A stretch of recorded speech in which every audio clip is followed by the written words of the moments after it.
Muy buenos días a todos. Vamos a dar inicio ahora a la sexta jornada de audiencias.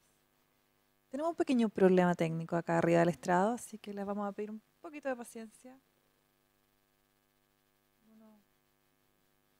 En cualquier minuto ahí viene.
Ahora sí, vamos a continuar con la última intervención de la defensa.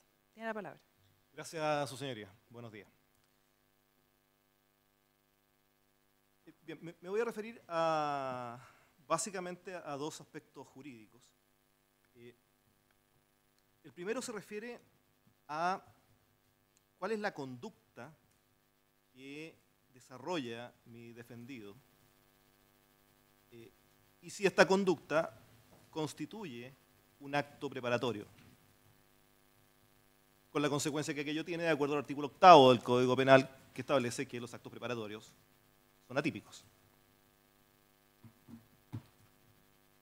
Su señoría, hoy día voy a proyectar 3 diagramas, si es que me resulta. Bien. ¿Se ve bien de ahí? Ojalá ahí por ahora voy a explicar primero y después me...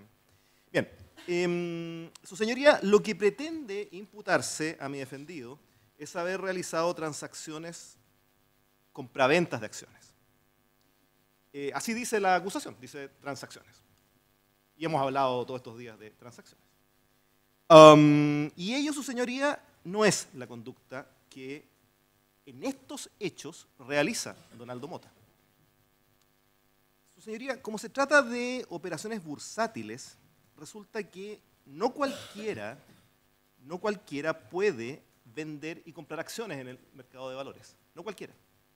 Solamente pueden hacerlo los corredores de bolsa. Ellos son los que están autorizados a la compra y venta, no mi defendido.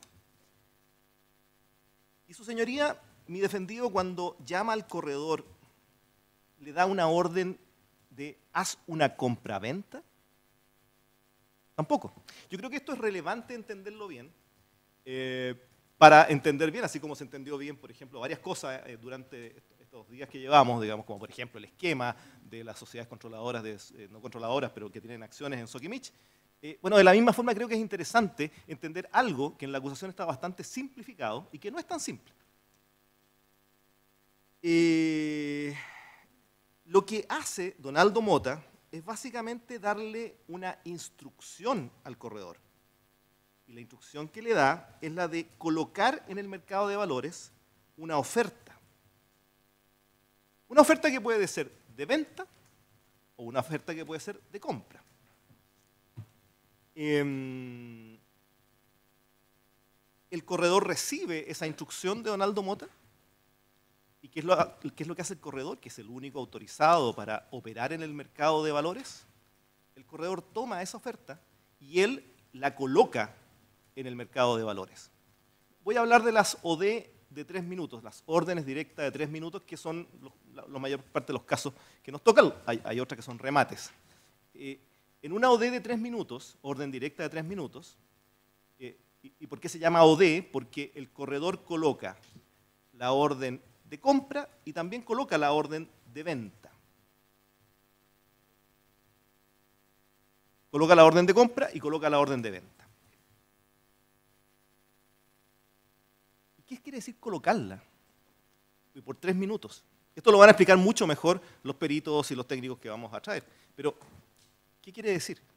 Quiere decir que esa orden de vender, por ejemplo, voy a vender 100 acciones de Sokimich. Coloco las 100, Aldo Mota le dice al corredor, véndeme 100 acciones de Sokimich B. El corredor toma esa instrucción y coloca una orden de vender 100 acciones de Sokimich B. A un precio determinado, que puede ser normalmente el precio de mercado en estos casos, o puede ser un precio mínimo. Bien, coloca la orden. ¿Y qué es lo que ocurre ahí, su señoría? Ahí tampoco se celebra la compra-venta. No, ahí lo que ocurre es que esa orden queda en el espacio virtual, por decirlo así, del mundo bursátil, 3 minutos. Y durante esos 3 minutos están viendo esa oferta miles de terminales. Y miles de terminales, su señoría, al día de hoy con la globalización, no solo en Chile, sino que incluso fuera de Chile. ¿Y qué es lo que ocurre? Que cualquiera de esos terminales podría tomar esa oferta. ¿A cuánto está la Sokimich? A 10 pesos. Podría un terminal X, de la corredora X, llegar, intervenirla y decir, compro a 10 pesos. Es decir, la conducta ya no es tan simple como una compra-venta. Bien, en los casos que vamos a ver, ello ocurrió. ¿A qué me refiero con ello ocurrió? Ocurrió que efectivamente terceros interceptaron estas ofertas. En el caso 4, por ejemplo, y vamos a ver cómo lo va a declarar en estrados un testigo, en el caso 4, la corredora, en aquella época se llamaba Celfin, hoy en día se llama BTG Pactual. Esa corredora intervino en muchas oportunidades las OD. Es decir, esa corredora cuando vio el precio, dijo, este precio me interesa. E hizo ofertas, trató de comprar las acciones. En los casos 1, 2, 3 y 6, su señoría, en todos esos casos, no solamente alguien estuvo interesado e hizo la oferta, sino que de hecho la concretó. Y eso se prueba fácilmente, porque si uno ve los montos ofrecidos y posteriormente los montos por los que se cierra el negocio, los montos por los que se cierra el negocio son inferiores. Ese delta, esas acciones que se ofrecieron pero que no se cerraron, la cerró un tercero. Y la cerró un tercero por este mecanismo que yo estoy explicando. Entonces, cuando aparece como transacción nomás en la acusación, como que se simplifica. Yo voy a tratar de hacer el ejercicio con este diagrama, que le puse ahí conductas que conforman una transacción en el mercado de valores. Ahí aparece el cliente, Aldo Mota, que actuando por alguna de las sociedades, ¿qué es lo que hace? Le da una instrucción al corredor de poner en el mercado una orden de compra o una orden de venta. Ahí me equivoqué, debería decir de venta. Bien, y luego ¿qué ocurre? El corredor pone la orden en el mercado. Y la orden de venta solo puede ser puesta por personas que operan en el mercado de valores.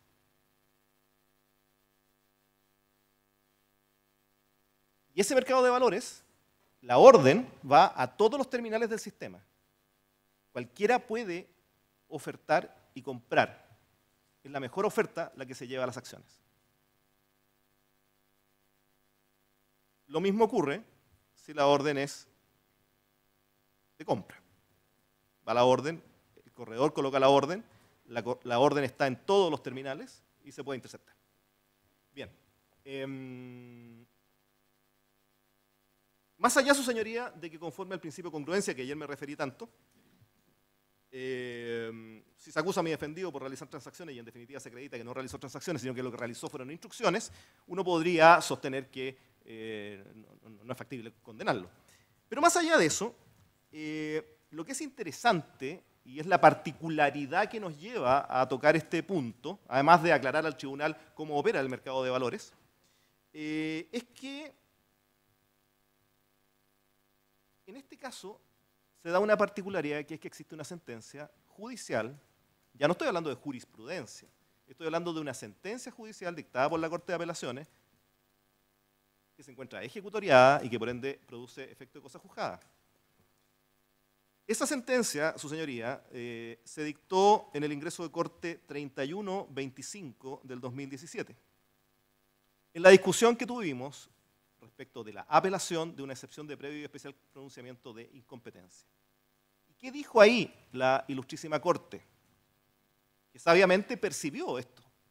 Percibió que aquí había una diferencia entre la transacción y la instrucción. ¿Y qué dijo? Dijo, undécimo, que entonces las acciones que los preceptos transcritos castigan son las de efectuar, inducir o intentar inducir, las cotizaciones o transacciones que la norma precisa. Por lo cual, todo acto previo y preparatorio para cometer el ilícito penal de efectuar, por el cual se acusa a Mota Camp, no puede ser entendido parte de él como inicio ni como el principio de ejecución del mismo para efectos del artículo 157 del Código Orgánico de Tribunales. En consecuencia, sostenemos que una vez que esta parte acredite que Donaldo Mota no efectuó la transacción porque no podía efectuarla, porque ninguno de nosotros, los que estamos en esta sala, puede efectuar una transacción, porque solo pueden efectuarla los corredores de bolsa, bueno, lo que va a resultar es que, en base a una sentencia dictada en este proceso, que tiene mérito de cosa juzgada, que la acción que desarrolla Aldo Mota sería un acto preparatorio. Y siendo un acto preparatorio, conforme al artículo 8, es una conducta atípica. Bien, su señoría, voy a pasar a otro tema para el cual, y es el último tema, pero es más largo, el cual también tengo un diagrama.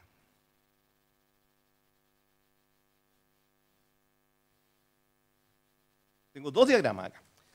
Esto yo no lo hago nunca, pero aquí me ha resultado. Este es muy simple, es básicamente el orden del alegato de esta parte, es para que ustedes más bien se sitúen en cómo voy a ir desarrollando el tema. Y básicamente tiene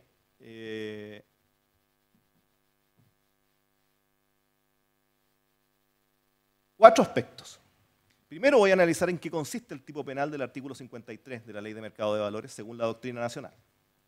En segundo lugar, voy a analizar cuál es la tesis del Ministerio Público para imputar el delito del artículo 53.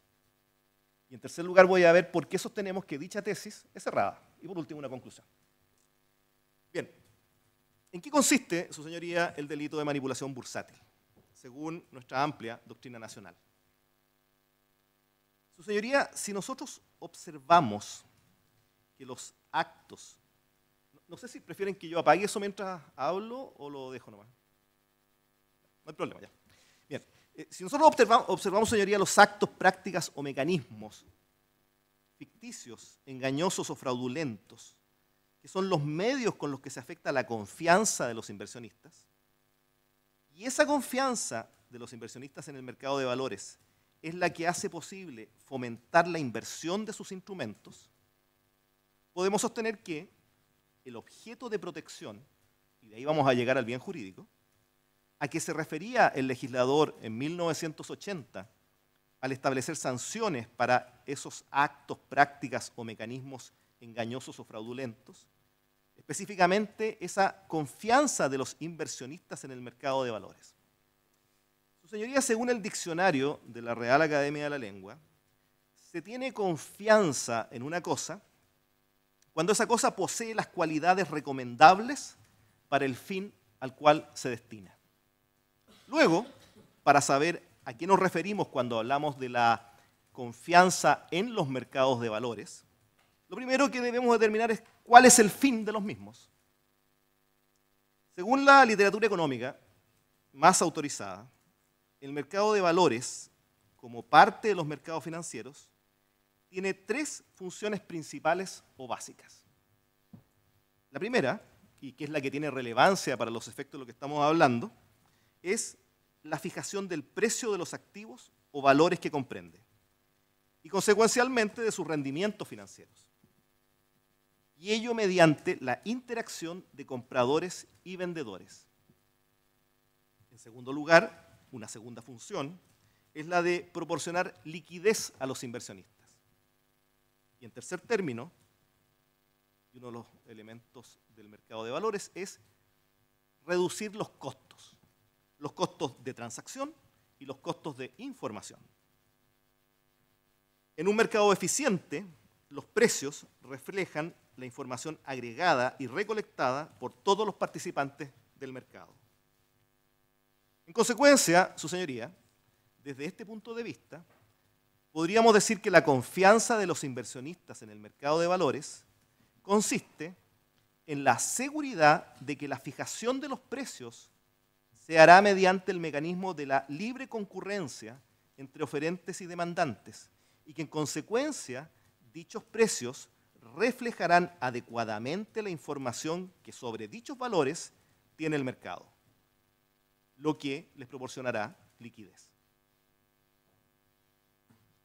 Es por eso que la confianza del inversionista se vincula a los precios de los valores, a precios determinados con la libre concurrencia de oferentes y demandantes.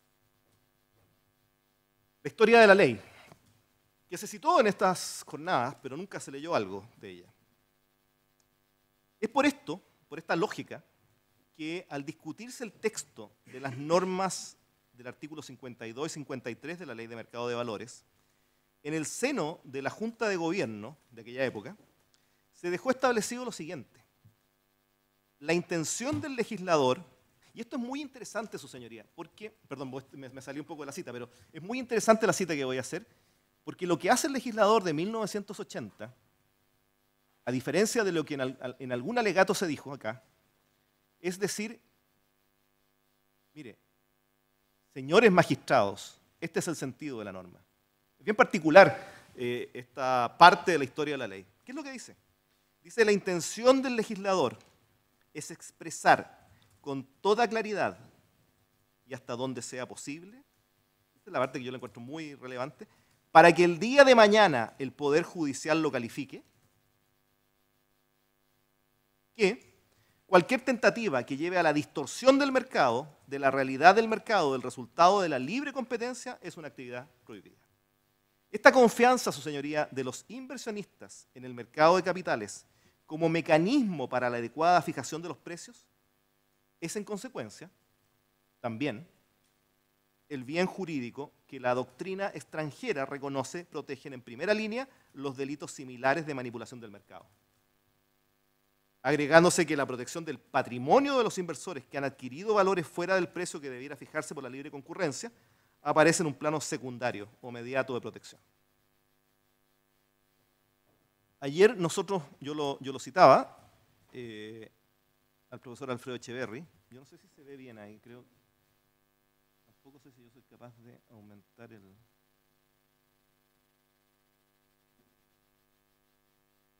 Bueno, a ver, básicamente es de ahí, de este entendimiento del bien jurídico, que resulta plenamente coherente ello con lo que señala el profesor Alfredo Echeverry, quien afirma que la figura del artículo 53 de la Ley de Mercado de Valores guarda una estrecha relación con el tipo penal contenido en el artículo 285 del Código Penal, que sanciona a quienes por medios fraudulentos consiguieren alterar el precio natural del trabajo, de los géneros o mercaderías, acciones, rentas públicas o privadas, o de cualquiera otras cosas que fueren objeto de contratación. Sin embargo, como bien señala el profesor Echeverry, el Código Penal ya no regula esta situación, pues ahora, cuando el engaño o fraude en la formación de los precios recae en valores, la regulación aplicable es la Ley de Mercado de Valores y no nuestro texto decimonónico. Textualmente, don Alfredo señala: son prescripciones más minuciosas que las del Código Penal, pero que se refieren a la misma finalidad. Y esto es muy, muy notable: alterar artificialmente el precio resultante de las libres transacciones del mercado de valores.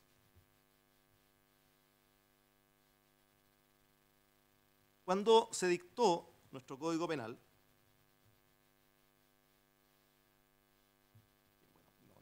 estoy hablando aquí de la ley de mercado de valores, pero sí estoy hablando del artículo 285. Y es interesante que en los comentarios de Pacheco, Joaquín Francisco,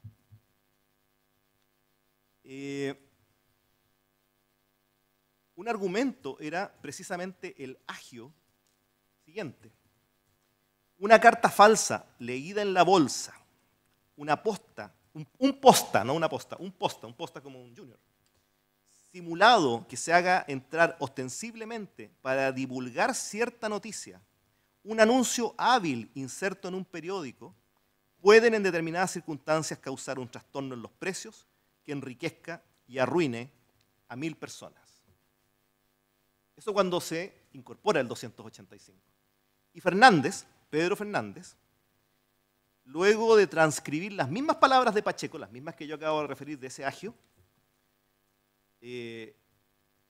ejemplifica el agio precisamente con el caso del posta falso, que en 1814, esta historia es interesante, vestido de oficial de marina inglesa, divulgó, aparentando desembarcar de Francia, o sea, un posta que aparece como que viene desembarcando de Francia, la falsa noticia de una victoria aliada y la muerte de Napoleón.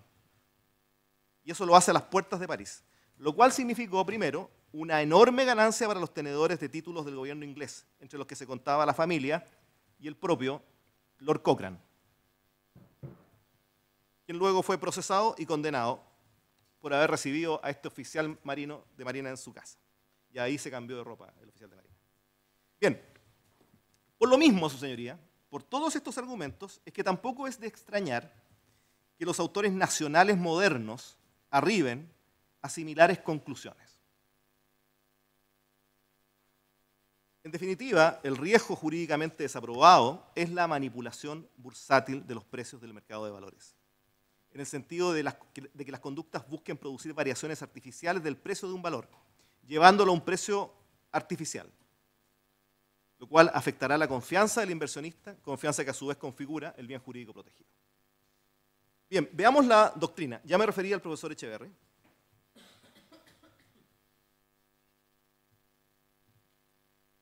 Pero no es el único. Doña Verónica Rosenbluth, quien en la época del artículo al que me voy a referir, era fiscal del Ministerio Público. En el marco de un comentario a la sentencia del caso Schwager, un comentario que apareció en la revista del Ministerio Público, ella señala respecto de los alcances del artículo 53, inciso segundo, textualmente: es precisamente a partir de la prohibición establecida en el inciso segundo del mencionado artículo 53 que es posible sostener la regulación en nuestro ordenamiento jurídico de la figura conocida en doctrina comparada como manipulación bursátil o como manipulación de los precios de los instrumentos financieros cotizados en bolsa. Creo que no es necesario mayores explicaciones de cuál es la posición de doña Verónica Rosenbluth, ex fiscal del Ministerio Público. Don Héctor Hernández, en un artículo publicado el año 2017, que entiendo que ayer mi colega Marcelo Sanfeliu lo dejó de efectus vivendi. Ese artículo, en rigor, se refiere fundamentalmente al delito del artículo 59A, pero tiene referencias también el profesor Hernández al delito de manipulación de valores. ¿Y qué es lo que dice? En la página 108 de ese artículo, dice: si se hace abstracción por un momento de la letra A y se mira el resto del artículo 59 en su conjunto, se aprecia con nitidez que el artículo se hace cargo básicamente de dos grupos de casos de especial gravedad para el adecuado funcionamiento del mercado de valores. Por una parte, los supuestos de manipulación de precio o de mercado de la letra E, en relación con las prohibiciones de los artículos 52 y 53. Y luego agrega, lo que complementa esta idea, en la página 112, dice: como se sabe, los casos de manipulación de precios o de mercado, esto es la alteración ilícita del precio de los valores transados en el mercado, constituyen universalmente uno de los dos pilares sobre los que se construye el moderno derecho penal del mercado de valores. Hernández, don Héctor Hernández. Bien, y llegamos a don Fernando Londoño. Don Fernando Londoño, que no ha escrito ahora último sobre este tema. Su señoría, don Fernando Londoño, que es abogado de la Universidad de Chile, es doctor en Derecho de la Universidad de Ferrara, y lo cito porque él obtiene su título de doctor en Derecho con la defensa de la tesis sobre la manipulación del mercado de los instrumentos financieros entre funciones del mercado de bolsa y principios del derecho penal, con nota máxima. Y además, don Fernando Londoño fue asesor jurídico de delitos económicos y de alta complejidad en el Ministerio Público entre el año 2009 y 2012. Bien, y él ha escrito, tiene 3 publicaciones. Una publicación del año 2013, una publicación del año 2015 y una publicación del año 2017, del año pasado. Él sostiene que en general la manipulación bursátil es toda conducta ejecutada con la intención de ingerir artificialmente en el precio del mercado de instrumentos financieros transados en un mercado de valores. Para Londoño, su señoría, la conducta es aquella dirigida a inducir a las personas a negociar un valor o bien a forzar su precio a un nivel artificial. Este concepto para el profesor Londoño capta 2 formas. La manipulación indirecta, que es inducir a negociar con valores de manera que las respectivas transacciones sean las que condicionen el movimiento del precio del mercado en el sentido buscado. Es decir, la manipulación indirecta, yo no manipulo directamente el precio, sino que busco manipular las transacciones respecto de un valor para que esas transacciones vayan llevando el valor hacia el precio que busco, un precio más alto, un precio más bajo. Y luego está la manipulación directa. Y la manipulación directa básicamente se hace usando poder de mercado. Es decir, derechamente con mi poder de mercado actúo sobre el mercado comprando a mayor valor o comprando a menor valor, con lo cual busco alterar los precios. Esta última, la manipulación directa, el profesor Londoño señala que estaría contenida en el artículo 52.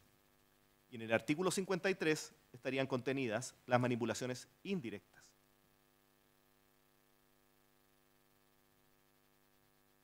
Respecto al artículo 53, el profesor Londoño señala que de ahí entonces que pueda describírseles como manipulaciones connotadas de mecanismos de injerencia indirecta en los precios.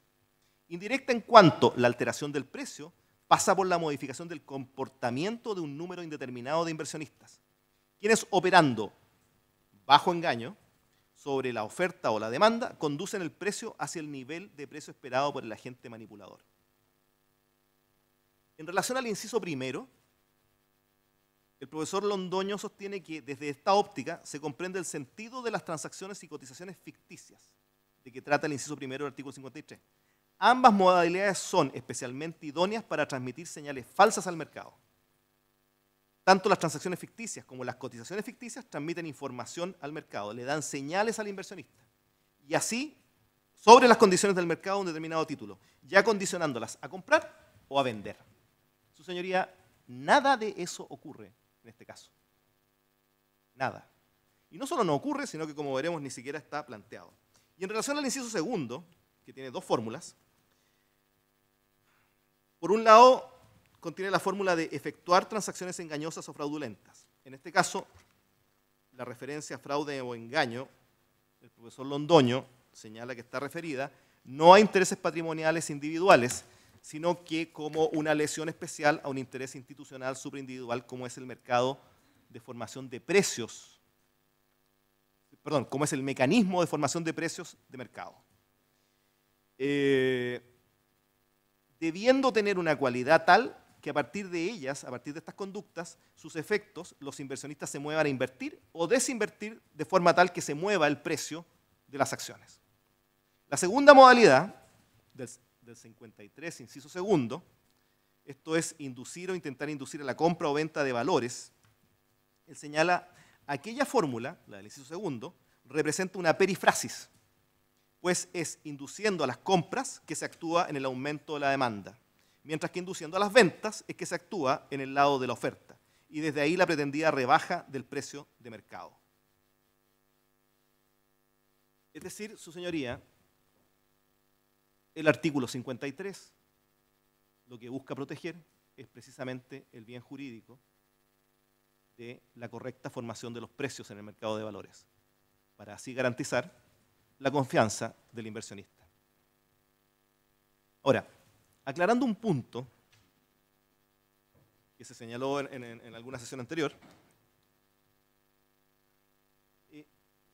este análisis del profesor Londoño no se trata de que él esté señalando que se requiera un resultado en la conducta. No es un delito de resultado. De lo que él habla es el sentido de protección de la norma. Y basta la idoneidad ex ante, pero el punto es que debe existir. Y en este caso, su señoría, las conductas ni siquiera son idóneas para modificar el precio de las acciones. Su señoría, porque al final del día uno prácticamente se quedaba con la idea de que cualquier simulación realizada en el mercado de valores era un delito de manipulación bursátil.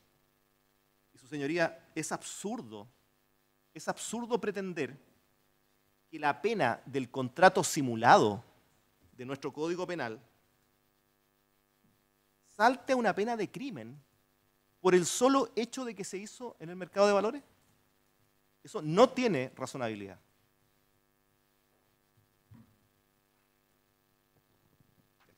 Este diagrama es un poco más... voy a tratar que me resulte.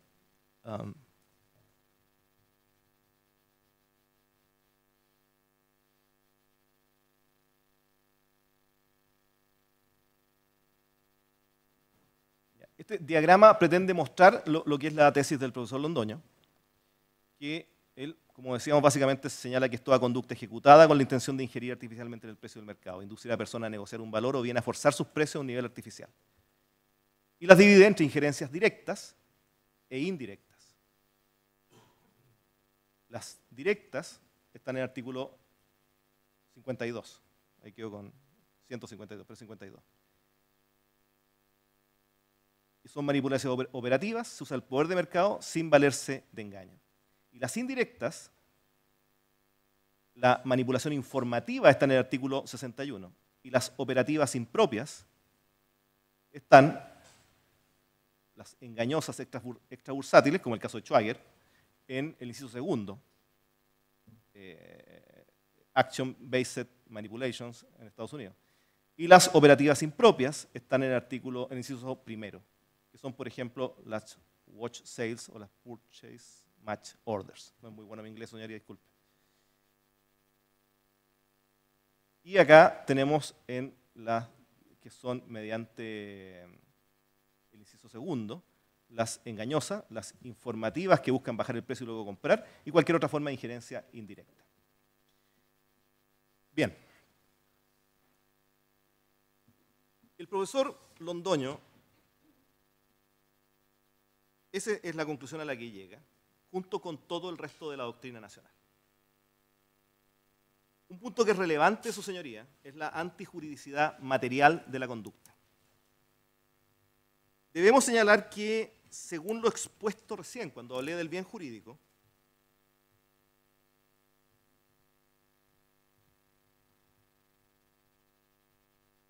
su lesividad o dañosidad social de las conductas se configura por la idoneidad que la ley le atribuye a las operaciones ficticias para transmitir señales falsas al mercado o alterar los precios de los valores transados. Esa es la forma en la cual se puede afectar la confianza de los inversores. La falta de influencia de las operaciones que se traten para modificar el precio de mercado haría decaer la punibilidad por falta de afectación al bien jurídico protegido o lesividad material. Esto, su señoría, este criterio ha sido reconocido por nuestros tribunales de justicia. Su señoría, la visión que busca mirar el tipo penal del artículo 53 de manera absolutamente aséptica, sin referencia alguna, ni al bien jurídico protegido, ni al principio de lesividad, es errada.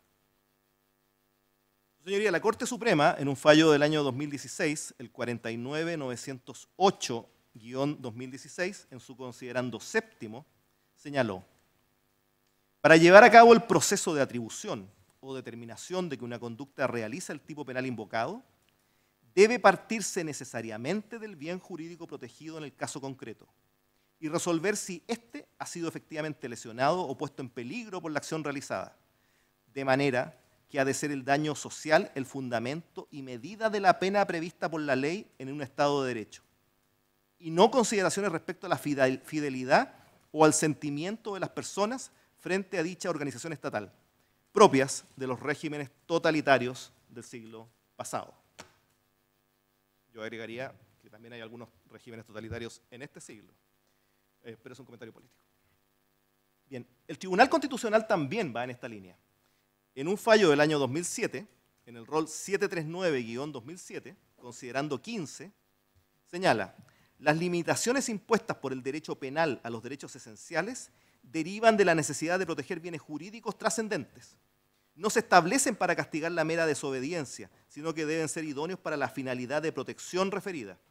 El principio de lesividad, que no está reconocido expresamente en los tratados internacionales ni en la Constitución política, deriva de la necesidad de que la intervención penal se justifique en la protección de bienes jurídicos determinados. Y por eso la relevancia de lo que he sostenido, de aclarar cuál es el bien jurídico que se protege en el delito del artículo 53. Su señoría, en ese mismo sentido, la jurisprudencia administrativa de la propia Superintendencia de Valores, en un caso como es el caso MPI, Corredores de Bolsa, que en el curso del año 2004 realizó una serie de operaciones para modificar los precios de determinadas acciones de Volcán y Pizarreño. ¿Qué dice la Superintendencia de Valores? Provocar un alza en el precio de cierre de dichos instrumentos, de modo tal que una vez alcanzado un determinado precio objetivo, vender toda su posición en acciones de Volcán y una parte sustancial de aquellas mantenidas en acciones de Pizarreño. Esa es la conducta que ve sancionada: manipular el precio de las acciones. El caso Schweiger. La sentencia señala, en el considerando 13, sentencia de este mismo tribunal, rol 67 del 2010, que voy a dejar a efectus videndi, dice: resumiendo, pues, se provocó con engaño la compra de acciones en los usuarios a raíz de informaciones falsas, engañosas y tendenciosas, que llevaron a elevar el precio artificialmente, con lo cual queda comprobado que se cometió el delito descrito precedentemente de manipulación bursátil, que llevaron a elevar el precio artificialmente. Y el criterio del Ministerio Público, su señoría, en ese mismo caso.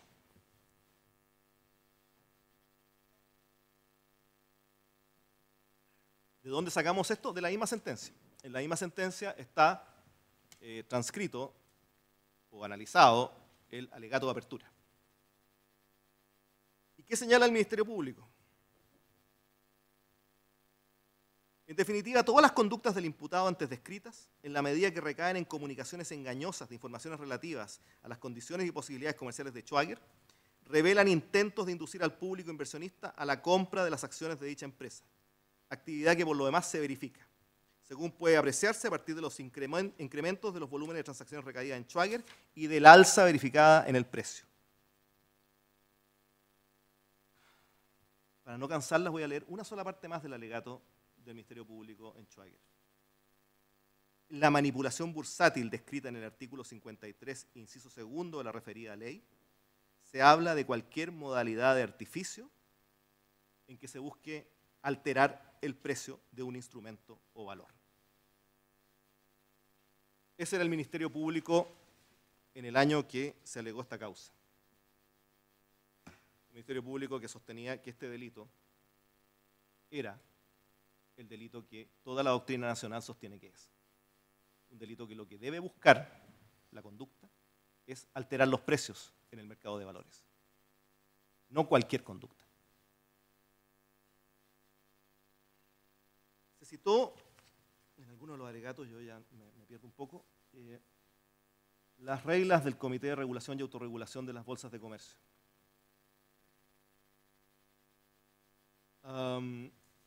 Es muy interesante los ejemplos que ofrecen, voy a leer solo dos. Dice esta normativa que se denomina para combatir la manipulación de precios, además del uso de información privilegiada. Primero cita palabras que son básicamente el mismo tipo penal. Dice, no efectuar transacciones o intentar inducir a la compra o venta de valores, etc. Y después da ejemplos. ¿Qué ejemplos da? La solicitud que hace el gerente de un emisor con baja presencia bursátil a un tercero, para que ese mismo día compre acciones del emisor a un alto precio, de forma que su cotización suba artificialmente y con la sola finalidad de liquidar un instrumento derivado sobre dichas acciones a un precio de su conveniencia. Alterar el precio. Un segundo ejemplo. El operador de la mesa de acciones de un corredor que pone reiteradamente órdenes de compra, pero sin ejecutarlas, con la sola finalidad de dar una impresión falsa de la existencia de una fuerte demanda. La manipulación indirecta que veíamos, hablaba el profesor Londoño. En conclusión, su señoría, y sin mucho espacio para las dudas en la doctrina, en la jurisprudencia e incluso en el mismo criterio del Ministerio Público antes de este caso, y sin querer cansarlas más, el delito de manipulación bursátil busca sancionar aquellas conductas que tiendan a inducir a personas a negociar un valor o bien a alterar artificialmente los precios en un mercado de valores. Y su señoría, las conductas que se imputan en este caso no apuntan a ello.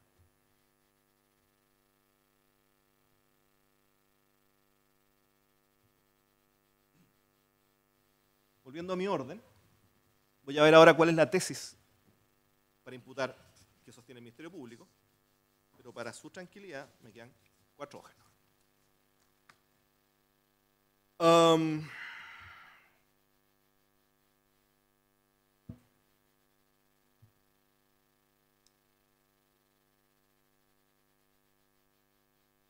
Bueno, ustedes conocen la acusación como nosotros. La conducta manipulativa, el Ministerio Público la hace radicar en distintos elementos. Básicamente uno podía simplificarlo en términos de que o las operaciones buscaban hacer una utilidad contable, o que esta utilidad contable era ficticia, o que las transacciones produjeron una pérdida financiera. Ese es el objetivo que el Ministerio Público ve detrás de las conductas desarrolladas. Son esas 3 alternativas las que se utilizan para sostener la existencia del delito. Y voy a referirme al tiro al lado tercero, que es por qué sostenemos que dicha tesis es errada. Pero antes de eso, solamente reiterar, pero voy a recordarlo más que reiterarlo, que esto tiene una severa contradicción con la tesis de imputación de la Superintendencia de Valores y Seguros. Ayer me refería a esto, no pretendo repetirme, pero sí recordar que esta tesis del Ministerio Público es contradictoria con la propia tesis de la Superintendencia de Valores.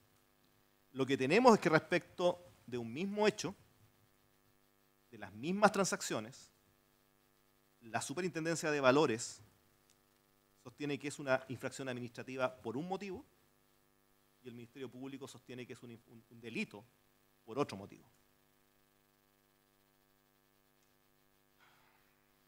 Lo cual indudablemente daña per se la tesis del Ministerio Público.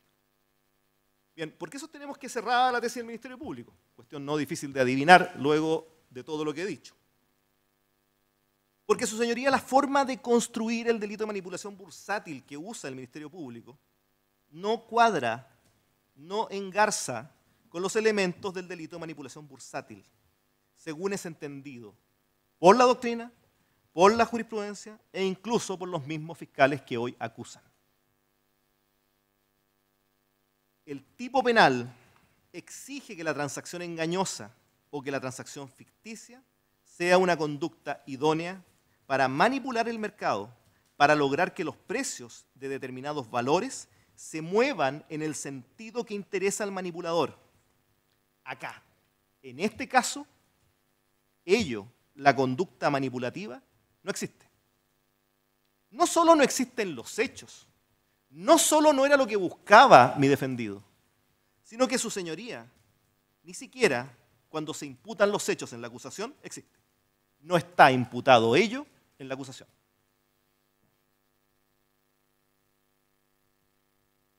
Así sostenemos que la conducta imputada no cuadra con ningún tipo de manipulación, ni la directa ni la indirecta respecto de los precios.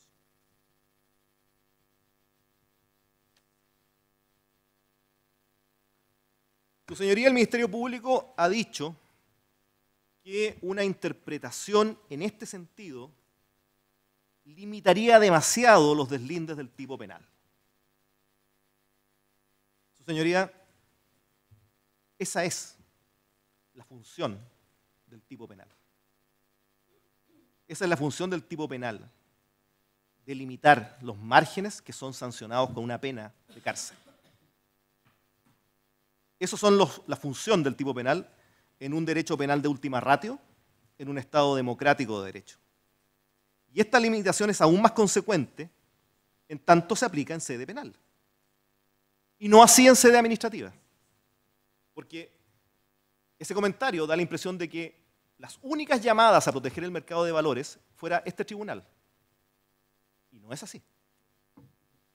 No es así, su señoría.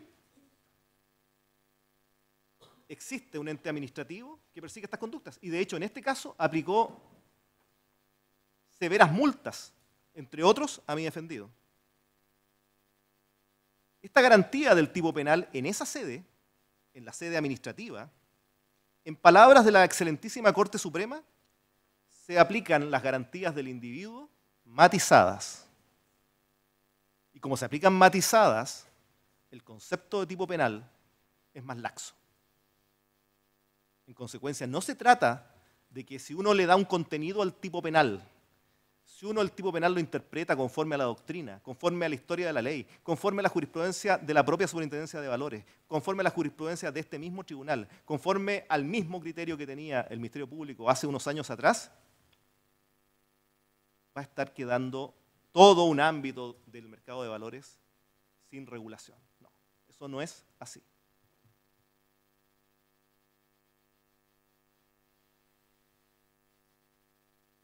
Su señoría, sin perjuicio de que vamos a demostrar que las transacciones no son ni ficticias ni engañosas, de que demostraremos que mi defendido en el caso 6 no tenía la representación de las sociedades que, según hemos dicho, participaron en dicha transacción. Adicionalmente a ello, su señoría, los hechos imputados, al ser valorados a la luz de la norma penal, se llega a la conclusión de que ellos no configuran la conducta prohibida, son atípicos, y además carecen de antijuridicidad material, porque no eran idóneos para afectar el bien jurídico protegido. Antes de concluir, su señoría, muy brevemente,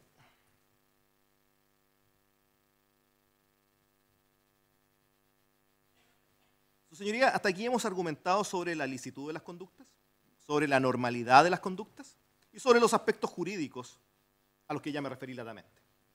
Solo quiero agregar antes de concluir que estas transacciones, además, tenían una racionalidad económica, como por lo demás lo reconoce el propio informe pericial de la Universidad Católica de Valparaíso que realizó el Ministerio Público y al que se refirió ayer mi colega Marcelo Sanfeliu. La lógica de ellas, la racionalidad económica de ellas, las va a explicar latamente mi defendido. Pero tenía que ver con el valor de las compañías. El cuánto valían contablemente las compañías. Eso, su señoría, el valor contable de las compañías, con acciones que se habían comprado en $5 y que a la fecha de los hechos valían 50, es decir, valían 20 veces más, ese valor contable sí que era irreal. Y esa irrealidad no es baladí, porque quienes pueden otorgarle créditos o préstamos o financiar a una compañía, miran los estados financieros, miran la contabilidad. Es decir, una empresa con activos depreciados es menos atractiva que una con activos a su valor real. Esto es como el caso de que uno tiene una casa y quiere pedir un crédito hipotecario, retasar la casa, no es ningún delito. Bien, su señoría, por tanto, solicito tener por formulado nuestros argumentos de defensa, los que junto a la prueba que se rendirá deberán llevar al tribunal a la convicción de que no se alcanza con el mérito del proceso para destruir la presunción de inocencia que ampara a nuestro defendido.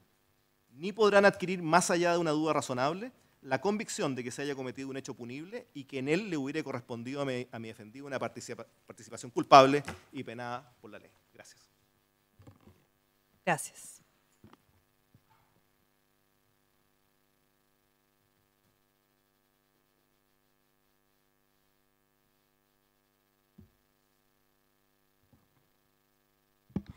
Bien, ahora que terminaron los alegatos de apertura, vamos a tener que hacer un obligado receso, toda vez que la Dirección de Comunicaciones del Poder Judicial ha pedido la inmediata desinstalación de aquellos equipos necesarios para la transmisión que se ha estado haciendo hasta este minuto y necesitan un tiempo no inferior a 20 minutos. Así que vamos a 20 minutos. Nos pidieron ellos, eso es lo que se demoran para desmontar las cámaras y todo. Así que vamos a hacer un pequeño receso de 20 minutos o superior en la medida de que ellos lo necesiten. Claro, sí, un cuarto para las 11. Vamos a volver a esa hora. Gracias. Gracias, señoría.